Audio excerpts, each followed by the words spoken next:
राष्ट्रिय स्वतन्त्र पार्टीका सभापति रवि लामी छानेर काठमाडौँ महानगरपालिकाका मेयर बालेन शाहले एउटै दलबाट प्रतिनिधि सभामा निर्वाचनमा प्रतिस्पर्धा गर्ने 7 बुँदे सम्झौतामा हस्ताक्षर गरेका छन्। सम्झौता अनुसार रवि लामी छाने पार्टी सभापति रहने र बालेन शाह संसदीय दलको नेता तथा भावी प्रधानमन्त्रीको उम्मेद्वार बन्ने सहमति भएको छ। सम्झौता पत्रमा भ्रष्टाचार विरुद्धको आन्दोलन अपनाउने, सामाजिक न्यायका लागि सुधार गर्ने र पार्टीको नाम चिन्ह यथावत राख्ने उल्लेख भएको छ। राष्ट्रिय स्वतन्त्र पार्टीका सभापति रवि लामिछाने र काठमाडौँ महानगरपालिकाका मेयर बालेन शाहले एउटै दल मार्फत प्रतिनिधि सभा निर्वाचनमा प्रतिस्पर्धा घोषणा सहित 7 बुँदे सम्झौता समेत हस्ताक्षर गरेको हामी देख्न सक्छौँ। सम्झौता पत्र अनुसार रवि लामिछानेले राष्ट्रिय स्वतन्त्र पार्टीको नेतृत्व गर्नेछन् भने आगामी प्रधानमन्त्रीको उम्मेद्वारको रूपमा बालेन शाहलाई संसदीय दलको नेताको रूपमा उभ्याउने समेत सम्झौता पत्रले प्रष्ट देखाउँछ।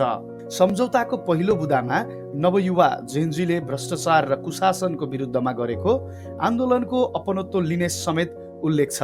उनीहरूले घाइते र शहीद परिवारको माग सम्बोधन गर्ने प्रतिबद्धता समेत जनाएका छन्।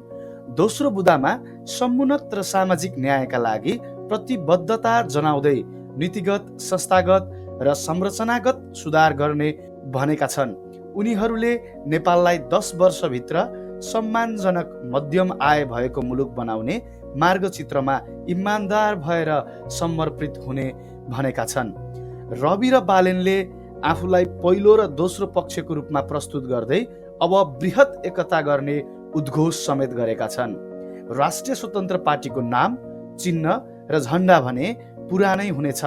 सम्झौता पत्रमा लामिछाने र शाह दुवैले आफ्नो पदीय हैसियत मौन राखेर नाम मात्रै लेखेका छन् र हस्ताक्षर गरेका छन्।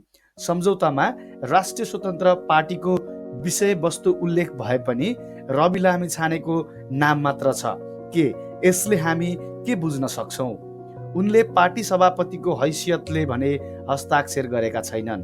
एवं रीतले काठमाडौँ महानगरपालिकाका मेयर शाहले पनि सम्झौता पत्रमा आफ्नो पदीय हैसियत खुलाएका छैनन्।